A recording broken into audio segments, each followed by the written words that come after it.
Okay, here is next para. They grow older boys learn teach themselves not to cry. ठीक है, वहाँ पे जैसे जैसे वो बड़े होते रहते हैं, हमने जैसे पिछले में पढ़ा था ना कि लड़कों को सीख दी जाती है कि बचपन से ही कि अरे तुम तो लड़के हो, बड़े बहादुर होते हैं लड़के तो, और रोते नहीं हैं इस तरीके से। तो लड़के जैसे जैसे बड़े होते हैं तो वो चाहते भी हो तो, या बहुत दुख भी होता है उनको, फिर भी वो अपने आप जो है रो नहीं पाते हैं। उनके मन में यही होता है कि लड़के रोते नहीं हैं। If a growing boys cries then he feels that the others will either tease him. मतलब बड़े होकर अगर कभी उसे फीलिंग आती है कि रोना है, तो रोने की फीलिंग आती है तो उनको ये रहता है कि हमको दूसरे लोग चिढ़ाएंगे, अगर हम रोएंगे तो दूसरे लोग हमें चिढ़ाएंगे, हमें जो है हम पर हंसेंगे, इसलिए वो रो भी नहीं पाता है। एंड तो stops himself from doing in front of other. मतलब दूसरों के सामने वो रो नहीं पाते, दूसरों के सामने बिल्कुल अपने आप को रोना अपना बंद कर देते हैं, या रोते नहीं हैं, कहीं शो नहीं करते कि हम रो रहे हैं। This is the way boys are and this is the how girls are. तो यहीं पे ये दिखाई गया कि कैसे और लड़कियां होती हैं और कैसे लड़के होते हैं, ये इस स्टेटमेंट्स में दिखाया गया। We are constantly and accept without even thinking and we start believing that each other the must behave accordingly। और क्या होता है कि यहाँ पे जो दिखाई गया कि बॉयज़ कैसे होते हैं, क्या लड़की होती हैं, ये सब दिखा रखा था। We fit all boys and girls into the image that society creates around. मतलब सोसाइटी जो हमारा समाज है वही क्रिएट करता है बॉयज़ और गर्ल्स के बारे में, जो बातें जो हैं वो क्रिएट करता है। You are take other statements they are soft and gentle. मतलब आपने देखा, जब आपको स्टेटमेंट बताए थे ना इसमें पिछले पेज में, तो इसमें था कि लड़कियों के बारे में बताया था कि वे बड़ी ही सॉफ्ट होती हैं, जेंटल होती हैं, और दे आर वेल बिहेव्ड, और उनका जो बिहेव होता है बहुत अच्छा होता है, मतलब सॉफ्ट, मतलब सबके साथ अच्छा बिहेव होता है। तो डिस्कस करते हैं हाउ दे अप्लाई, मतलब ये जो स्टेटमेंट है वो कैसे लड़कियों पे अप्लाई होता है, हम ये देखेंगे। तो do girls possesses these qualities at birth or do they learn such behavior from other। बचपन से ही ये क्वालिटीज़ उसके अंदर होती हैं, और क्या होता है कि धीरे धीरे वो दूसरों से ये सब भी सीखती है। जैसे लड़कों को सिखाया जाता है उसी तरीके से लड़कियों को भी बोलते हैं, तो इसलिए वो सोचने लग जाती हैं कि व्हाट डू यू थिंक, क्या तुम क्या सोचते हो कि लड़कियां जो हैं हु आर नॉट सॉफ्ट, जो कि लड़कियां सॉफ्ट नहीं होती हैं, जेंटल होती हैं, और दोज हु आर नॉटी, जो कि शैतान होती हैं, तो उनके बारे में यहाँ पर हम पढ़ेंगे। कह रहे हैं when we have fix people into one image we create a stereotype. ठीक है, जैसे कि हम किसी को एक फिक्स इमेज में, एक मतलब सारे लोगों को अगर हम एक ही फिक्स इमेज में अगर हम क्रिएट कर देते हैं तो हम एक रूढ़िवादी टाइप के जैसे कहलाएंगे, हम रूढ़िवादिता को क्रिएट करते हैं। तो when people say that those who belong to a particular country, मतलब हम जो लोग हैं किसी पर्टिकुलर कंट्री के हैं, रिलीजन के हैं, किसी भी लिंग के हों, या रेस, इकोनॉमी, बैकग्राउंड, कुछ किसी भी चीज़ के हों, या स्टिंगी, लेजी, मतलब उनको हम कह सकते, जैसे कहते हैं ना कि वहाँ के लोग जो हैं बड़े लोभी हैं, बड़े आलसी हैं, अपराधी हैं और गूंगे हैं, इस टाइप के जो एक राय बना लेते हैं पहले से ही, हम उनके बारे में राय बना लेते हैं कैसे, रूढ़िवादिता के आधार पे कि उनके पहले से ऐसे लोग थे तो आज भी वो लोग वैसे ही हैं, एक मतलब स्टेरियोटाइप बना देते हैं, रूढ़िवादिता के अकॉर्डिंग हम बोलने लगते हैं। They are stingy and generous people everywhere. मतलब चाहे लोभी और जो अच्छे लोग हैं वो सब जगह होते हैं, कोई कहीं पर ऐसा तो नहीं कि सारे लोग लोभी होंगे, ऐसा तो कहीं पर भी नहीं होता है ना। कहीं पर जहाँ मतलब मिक्स सभी जगह होता है कि लोभी होंगे तो अच्छे लोग भी होते हैं। तो कह रहे हैं कि हम इसको ऐसा नहीं बोल सकते हैं। In every country, in every religion, in every group, whether rich or poor, male female, मतलब सभी जगह होते हैं, चाहे लोभी जिनको कह रहे हैं तो सभी जगह होंगे, और सभी जगह अच्छे भी हो सकते हैं। And just because some people are like और that it is not fair to think that every one will be the same. मतलब हम ये कहना हमारा गलत होगा कि सारे लोग एक जैसे होते हैं। Stereotype stop us from looking at each person as the unique individual with his or her special qualities and skill. मतलब हर कोई जो है व्यक्ति अलग अलग अपनी क्वालिटी से, अपने अपने कौशलों से, अपनी उनके अंदर की जो क्वालिटीज़ हैं उनसे यूनिक होता है, सबसे अलग होता है। दे fit large members of people into one only one pattern और टाइप। ठीक है, उनको हम सबको एक लार्ज एक ही पैटर्न में हमको हम जो रखते हैं वो ये जो है नहीं रख सकते उनको।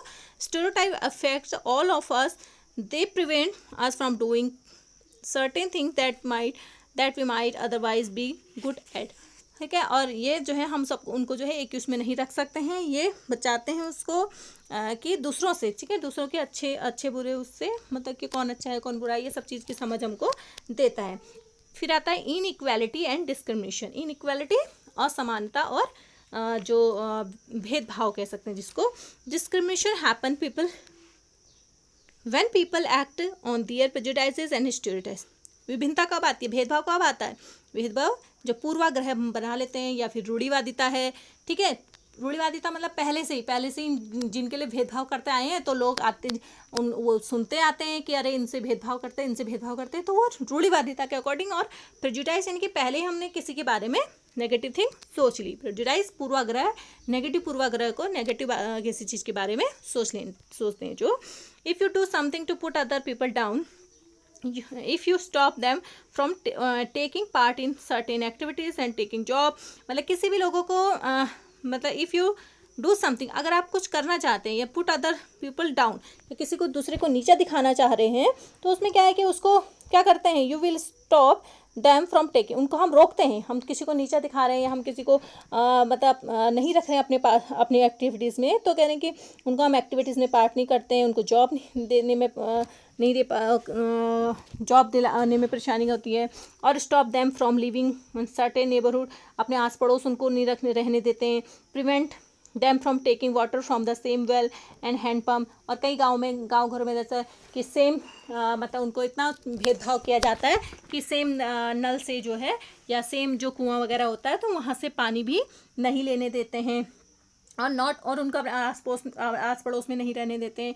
और not allow them to drink tea in the same cup, और एक मतलब उनके जिस कप में सब लोग पीते हैं उस कप में उनको चाय पानी पीने नहीं देते हैं। और ग्लासेस एज अदर्स, मतलब दूसरों के गिलास का कप में पानी भी नहीं पीने देते हैं। You are discriminating against them, मतलब उनको बहुत ही छुआछूत पे और बहुत ही मतलब उनको अलग रखा जाता है। ऐसे मतलब शहरों में तो ऐसा नहीं होता इतना, लेकिन गांव घरों में ये भेदभाव लोग मानते हैं। Discrimination can take place because of several reason, जो ये भेदभाव है वो कई सारे प्रकारों से जो है, कई प्रकार होते हैं इसके होने के कई कारण हैं।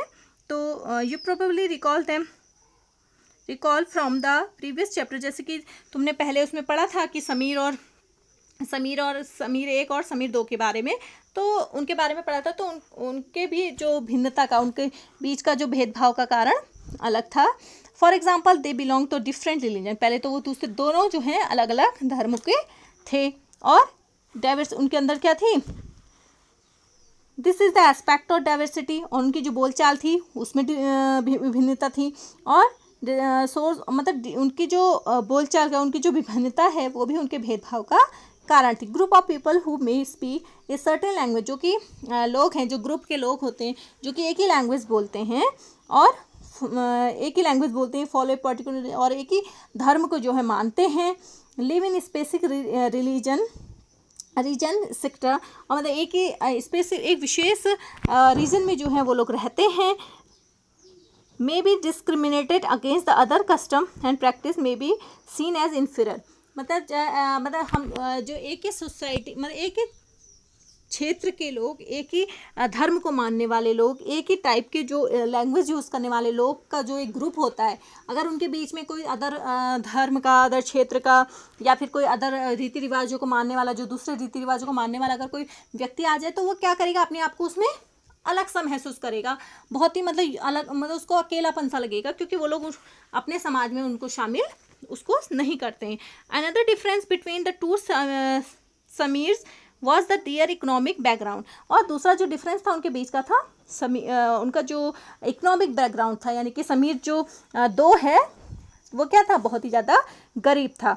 This differences as you have read earlier, जैसे कि आपने पहले ही पढ़ लिया, मतलब गरीब और अमीर का जो डिफरेंस है, is not from form of diversity but of inequality, मतलब ये असमानता का कारण नहीं है बल्कि अनइक्वालिटी का रीज़न है, यानी कि असमानता का रीज़न है। मतलब ये भेदभाव विभिन्नता का रीज़न नहीं है, ये असमानता का रीज़न है।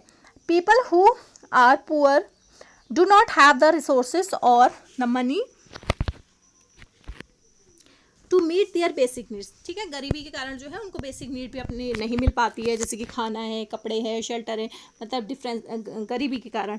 दे experiences discrimination in offices, in hospital, school, मतलब वो जो है आप गरीब हैं तो वो अच्छे स्कूलों में नहीं पढ़ पाते, उनमें भेदभाव होता है, ऑफिसेज में हो गया, और हॉस्पिटल में जाएंगे या स्कूल में जाते, जहाँ भी जाते हैं, मतलब उनको गरीब की अपनी गरीबी के कारण जो है उनके साथ बड़ा ही बुरा बर्ताव होता है और उन्हें जो है अलग रखा जाता है। Some people make experience both kind of discrimination. कुछ लोग जो हैं ऐसा जो अनुभव है दोनों प्रकार का अनुभव करते हैं। They are poor and they belong to group whose culture is not valued. मतलब कुछ लोग तो ऐसे होते हैं कि गरीब भी होते हैं, मतलब डबल उनको भेदभाव को उनको महसूस मतलब फील करना पड़ता है, उनको जो अनुभव करना पड़ता है। ठीक है, डबल उनको डिस्क्रिमिनेशन का जो है अनुभव करना पड़ता है। जैसे कि वो एक तो वो गरीब भी हैं, दूसरा उनका जो ग्रुप है जो जहाँ वो रहते हैं, यानी कि जिस जाति धर्म के वो होते हैं, तो मतलब उनको डबल एक तो गरीब हैं वो, इसकी वजह से अनुभव होगा ही उनको कि उन पर भेदभाव होगा। दूसरा अपनी जाति की वजह से भी, अपने क्षेत्र की वजह से भी वो लोग डबल एक्सपीरियंस करते हैं डिस्क्रिमिनेशन का। और क्योंकि उनका वैल्यू जो कल्चर है वैल्यूड नहीं होता है, वैल्यूबल नहीं होता है। ट्राइबल्स, जैसे कि जो जनजातियाँ होती हैं, some religious group and even particular regions are discrimination against for one or more of these regions. ठीक है, बहुत मतलब ऐसे जो ट्राइबल्स वगैरह हैं, जनजाति वगैरह हैं, जो इनके जो धार्मिक जो इनके ग्रुप होते हैं और इनका जो क्षेत्र होता है बहुत ही डिस्क्रिमिनेटेड होता है, मतलब भेदभाव वाला होता है। इनको मतलब समाज में इनको भेदभाव के उससे देखते हैं। In the following section we will look at how the famous Indian was discriminated against. और हम आगे नेक्स्ट के उसमें देखेंगे कि कैसे जो फेमस इंडियन है, जो बहुत ही प्रसिद्ध जो भारतीय हैं, जो कि जिन्हें क्या करना पड़ा था कि ये भेदभाव का जो फेस करना पड़ा था उनको, भेदभाव को हम इसके बारे में पढ़ेंगे। This will help us understand the ways in which caste and was use to discriminated against large number of people.